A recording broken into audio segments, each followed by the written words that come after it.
Hello and welcome. I'm Jenny, founder of Gentle Landmark and the host of Gathering Voices.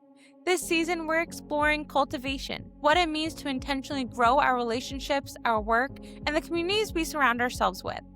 Each conversation is an invitation to slow down, listen deeply, and connect with the voices that bring clarity, alignment, and peace.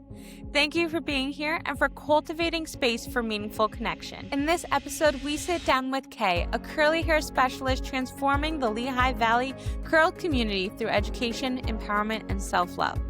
From navigating hair trauma and rediscovering natural texture to building confidence and redefining beauty standards. Kay shares how caring for your curls become a powerful form of self-care, identity, and healing. Whether you're newly embracing your natural hair or deep into your curl journey, this conversation will leave you inspired, informed, and empowered. Hello, Kay. Thank you for joining me today. How are you?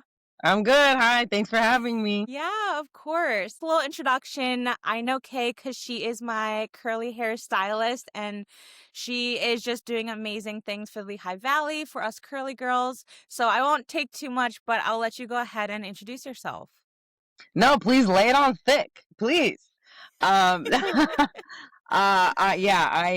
am a curly hair stylist. Yes, I've been in the hair industry for about 10 years. I graduated in 2015, which is crazy. Obviously, I have curly hair, and so for a long time, I worked with a lot of different textures, primarily straight hair, just because that is the predominant hair texture in the industry that when it's taught in school. They don't really teach curly hair as in depth as they do straight hair. So you really have to work a little bit extra hard to achieve that education. I will say a lot of my experience in my early years was with straight hair outside of working with curly hair on myself or with my family members, friends. And then fast forward till now, I realized I'm moving back from LA that I have a skill. Lehigh Valley has a need. Every curly girl has a story where they don't know or they don't know who to go to, and they've had a traumatic story of when their hair was cut. So it was time for me to fill that gap. Absolutely. My hair journey, it's also crazy how your hair changes throughout the years too. Because my hair Mm-hmm. was pretty straight throughout my life. I got a perm because I wanted some Jew curls because my mom's Jewish and I was always, for some reason, loving that moment and wanted it. Yep. Whenever I would look at her old pictures when she was just out of college, I was like, I want Uh. those curls. Yep. Yeah. So I did get a few perms and And did then they look good? Did you like them? the first one, not the best. But then the second time I got it, I got the spiral rather than the curl up. Oh, Or yeah, yeah, it's yeah. like, I don't, Yeah, it's a different there's wrap. different ways to Right. do it. Yes. Yeah, a different wrapping system. Okay, So the cool. second time I loved it every time. I loved the volume, I loved the bounce and everything. But of course it Yes. wasn't my natural pattern, right? Yeah, yeah. So I stopped and then it ended up growing out and the curls never went away. And I was like, wait a sec, what is happening? Like, And what did I as I do? went, oh, yeah, what happened? My mom said she also had not really any curl pattern when she was growing up. And then in college and early adulthood, that's when her curls came in. So I'm assuming I'm following that same trait, but it's so fascinating. And also, I didn't have a curly cutter to be like, hey, girl, your hair type, maybe there's something else going on rather than it just being Yes, straight. right. That happens a lot. I actually offer a service, a curly education session for people to discover what their hair texture is. That happens often when, like, in the level 2 wavy, curly kind of area because they think their hair is just frizzy or messy or like just isn't doing what it's supposed to be. It's supposed to be like a perfect blowout, whatever. And I'm like, Yeah. no, girl, when I wear your hair, I'm getting an S. Let's see what we can do. And there's been so many times, and specifically I would say 2 or 3 clients last week that came in just last week that came in, and by the time we were done styling their hair curly, they were like, oh my God, I've never seen my hair do this before. I can't believe I have that much volume. Um, Thank you for educating me. Because now the thing is, the beauty of having curly hair is that you get to have both textures.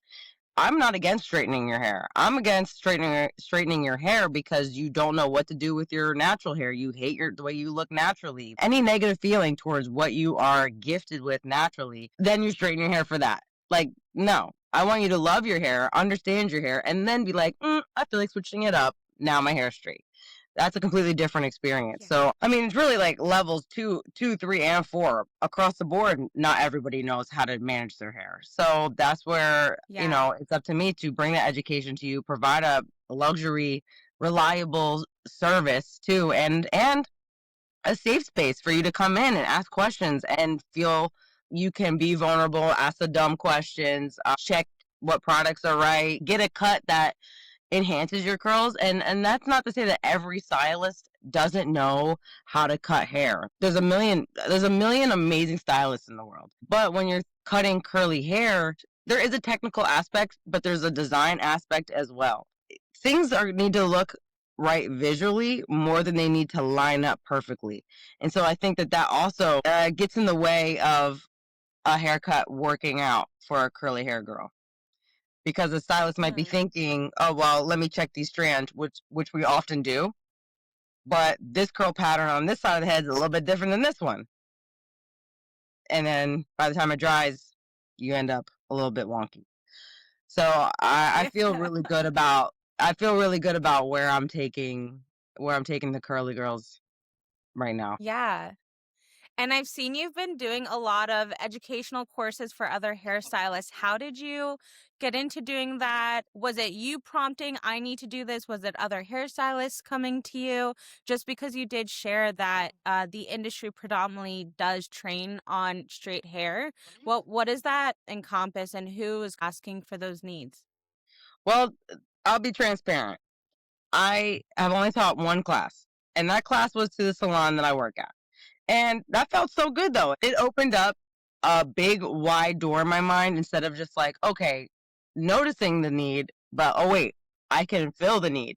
It's funny how when you really make a list, a PowerPoint of things that you know, and you realize, whoa, I actually know a lot.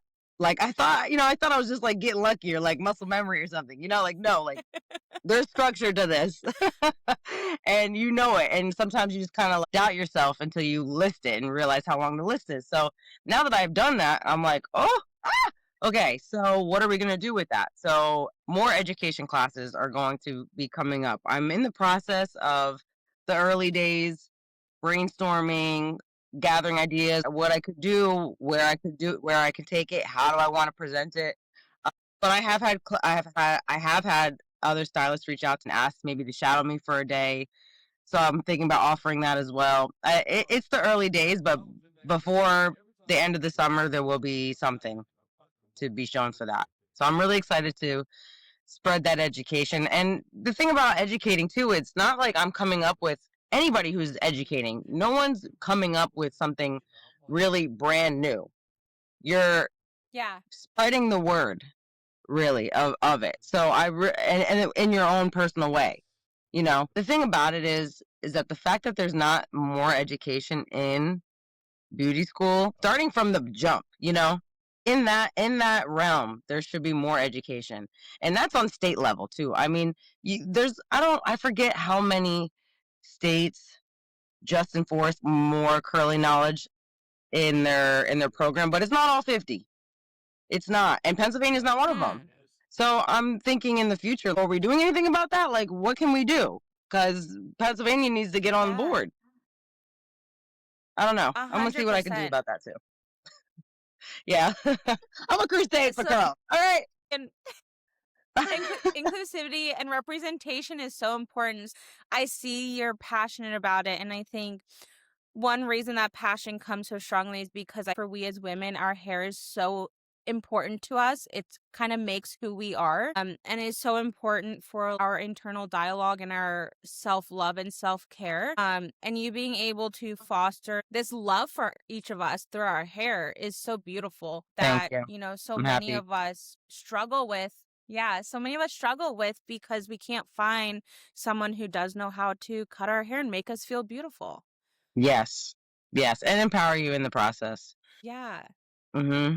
I agree. I agree. It's been a really cathartic journey for myself too. I'm so lucky to have a job where I get to make girlies feel good. And guys, I take men's cuts too, but I don't know, they don't, the girlies need it more because we really we really indulge when we see something about ourselves, like we are like really, we light up. And there's nothing Yeah. that hurts me more than when I see like a beautiful person or any person really just like, just talking down on themselves. Oh, my hair's this. Oh, my body this. Oh, my this. Don't get me wrong. We all, including myself, look in the mirror sometime and go, oh no, what's happening? Okay, I need to go get a facial. Okay, like, okay, it's time to get my hair cut. But there's nothing feels better really than to me than to have a job where I get to continuously push that information into my clients every day. Especially when I take a kid, that's really exciting too. A child's curly cut whose parents or Mm. people or friends at school are constantly being like, your hair is difficult, your hair is weird, your hair is this, whatever. And you're seeing the hair trauma happen. I had a Uh-huh. client that came in and her mom wanted me to, she was, I don't know, how old was she? Under 10. I'm not sure how old she was, but she was young. And she was getting bullied at school about her hair texture. And her hair's frizzy, or I forget the exact way they described it. Because it was a little bit more, kids can be a little creative with their insults. So it was something a little Yeah. extra. But either way, I felt so good being able to sit her down in a chair and be like, no, girl, like, they're jealous. They wish they had what you have, and if they're not jealous, it's something that they just don't understand, and that's okay. It's not in their day to day, and they're kids. So I Yeah. empowered her by educating her how to style her hair. Her mom, her dad both style her hair, so now they both know. She has a new haircut now. She's has a stylist who has curly hair, and I encourage the mom, and I encourage this to everybody. You'll hear me always say every 3 months. If you made it to 6 months, it's too far. Like you need to keep up on it because you're right. When you look at yourself every day, this is what you see from here forward. Yeah, you don't see Mhm. back here as much, right? I say from the ear back is in the past already, right? I'm moving forward. But yeah, okay, so that's fine. But in the front, okay, in the front is what you see every day, and that you know what I'm saying, okay? But No, I get it. yeah, 100%. back here we're going forward. Okay, it's in the past. That's I why don't I'm silently laughing. know. But since this area is what we see every day, when it comes to even styling your hair and doing a little finger coil, I'm like, girl, I know, of course, like you're at your hair appointment, your day to day, I'm getting ready for work in the morning. You're not gonna section, curl, curl, curl, section, curl. I'm not doing that. I'm not. But around my face, my hairline, the parts that are really going to affect the when I look at myself, and it's not even vanity, it's self-care, it's hygiene, it doesn't have to be looked at like, oh, that's extra, like I'm trying too hard or whatever. Like, no, like you're making yourself feel ready and good for the day. It's a sunny day out. Go ahead and put the makeup on, do your little curls, and then go to Giant. I'm telling you, you will feel like your Yes. life is elevated in luxury just based off of that. Absolutely. It's Yeah. all real though. It's Mhm. the little things that count and matter. Yes. It's all building Yeah. blocks. And even when you have a goal Yeah. in life, every day we wake up, we show up, we make breakfast, we go to work, we do this on repeat, and every day you try a little bit, you're in motion to the future, right? So you don't notice it because it's mundane, it's boring, you're being consistent. And who the hell, like, it's boring to be consistent, but the result at the end is what's exciting. It is. It sucks. Like, oh, I'm doing this again. More Yeah. eggs, more gym, more, I don't know, driving to work. Like, okay. But by the time you get to a week from now, a month from now, a year from now, you look and you go, oh, that was working. So in the same kind of mindset applies to getting to know your hair, and especially to the girlies who are um, curl training and trying to get their curls off of being straight all the time or just discovering their curls in general. Yeah, like there's like that. there's a little bit of a lull where, okay, well, maybe I'm gonna hate my hair for like a week or two, and because I'm doing something new, I have to look at myself and learn to love myself. The same happens when you change your hair color. Sometimes you have to be like, whoa, I'm a blonde now. I wanted it, but now I have to get used to it, you know? So there's a little bit of Yeah. a time period where, or I shouldn't say hate, but you're going to feel a little bit uncomfortable. You're going to feel a little bit Yeah. uncomfortable and you're going to be like, am I doing this right?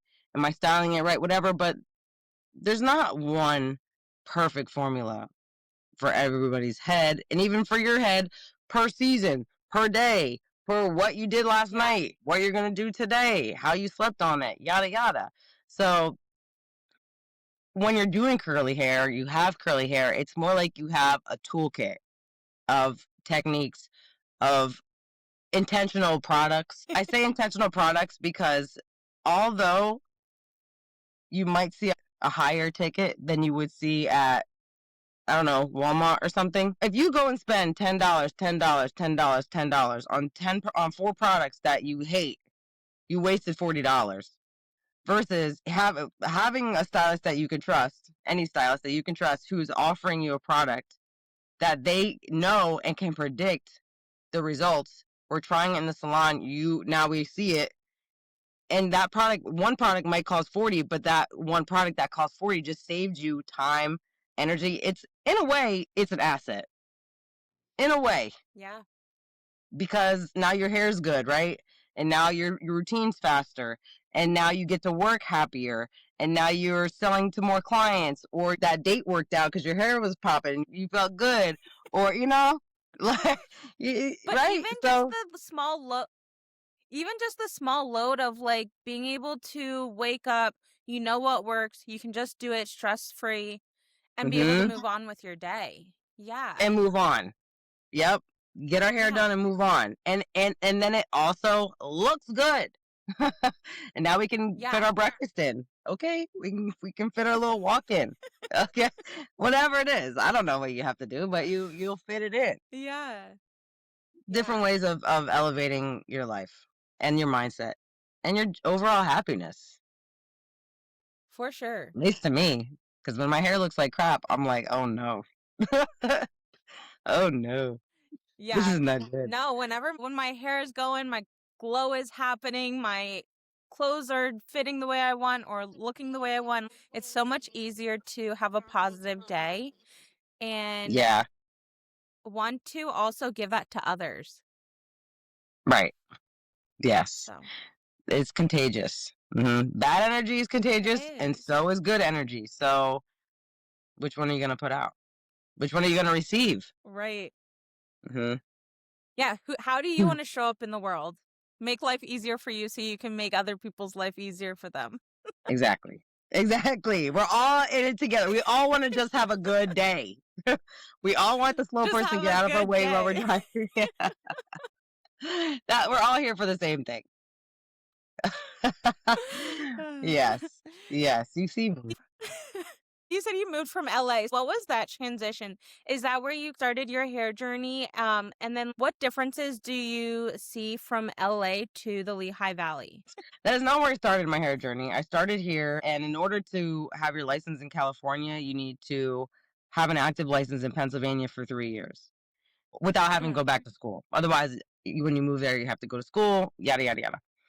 So I worked here for three Wow. years. Yeah, right. But I worked here for 3 years, and I assisted many people.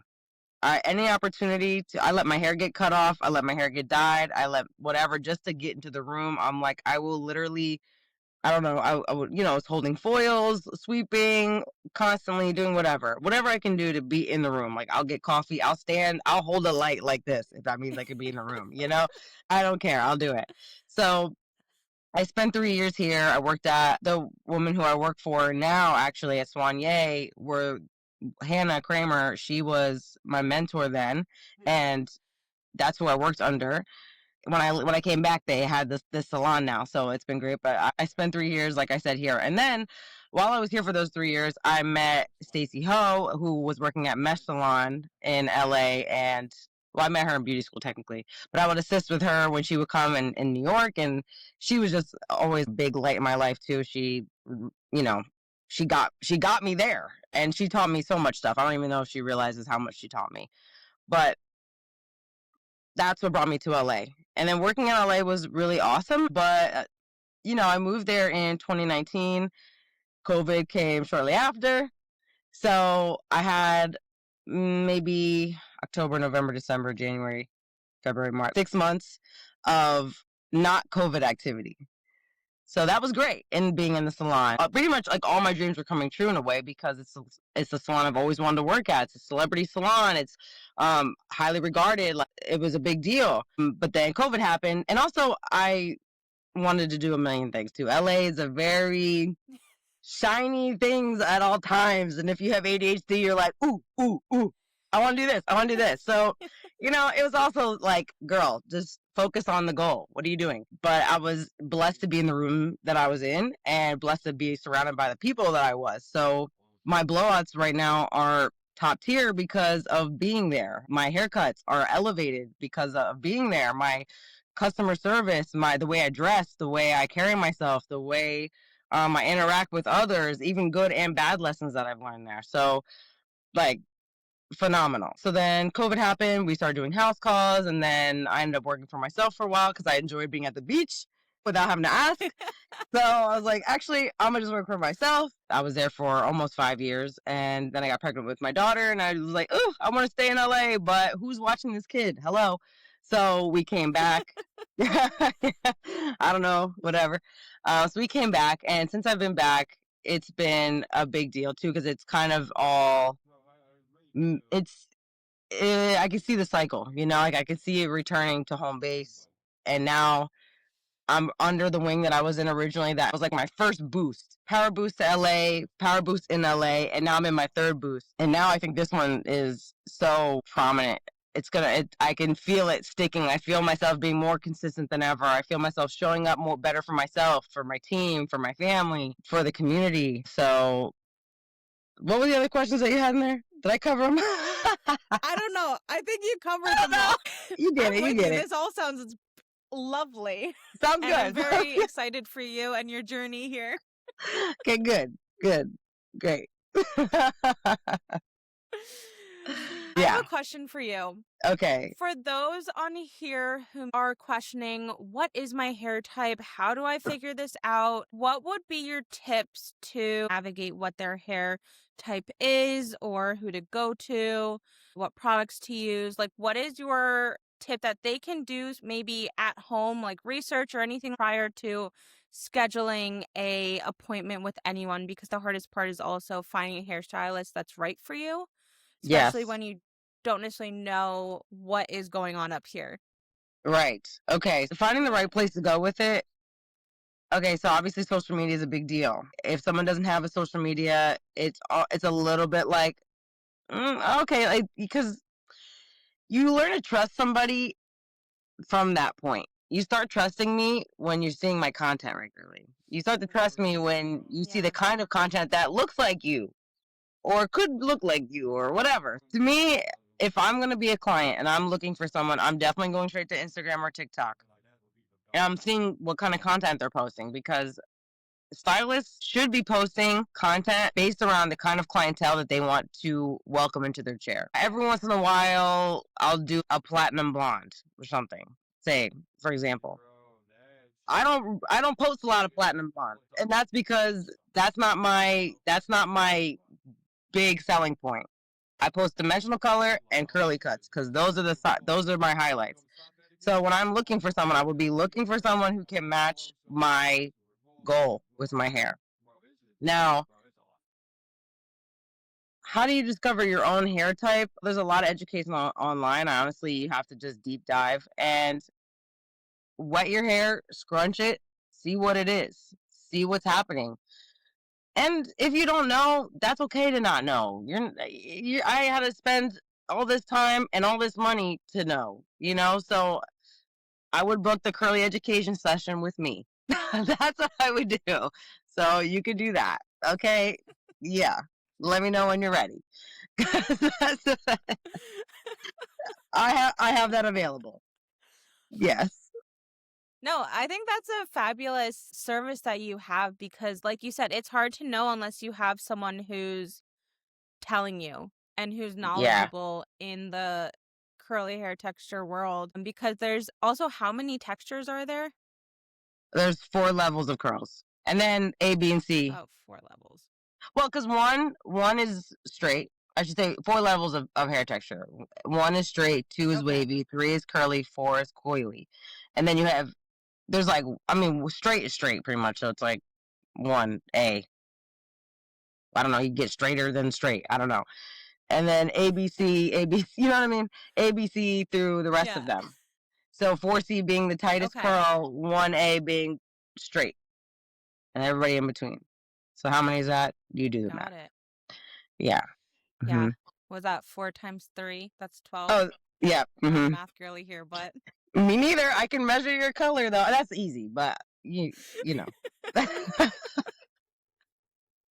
I count money, honey.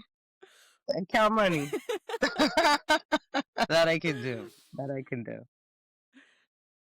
this has been such an Yeah. amazing conversation. Yeah. Is there anything else? Good. Is there Good. anything else that you want to make sure that you share through this or wrap up with where people can find you, how they can find you? Yes. Well, definitely you can follow me at Give Me Good Hair on Instagram and TikTok. You just follow Swanye. That's how you say it. It's not swing me, it's Swanye. But follow them as well because there's a booking link in my bio from their website. I want people to know that your hair is beautiful. You do deserve to sit front row. You do deserve to have a stylist that prioritizes your hair type, or at the very least says, "I'm not sure, but let me point you in the right direction."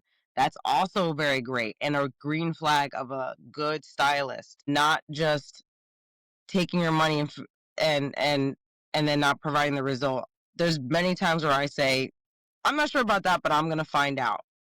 So I want people to feel better about what they have and know that I'm on your team. Awesome. Thank you so much for joining me. And I'll see you soon. I have an appointment coming up. You or sure whatever, do. So Yeah, well, I'm on my phone. But yes.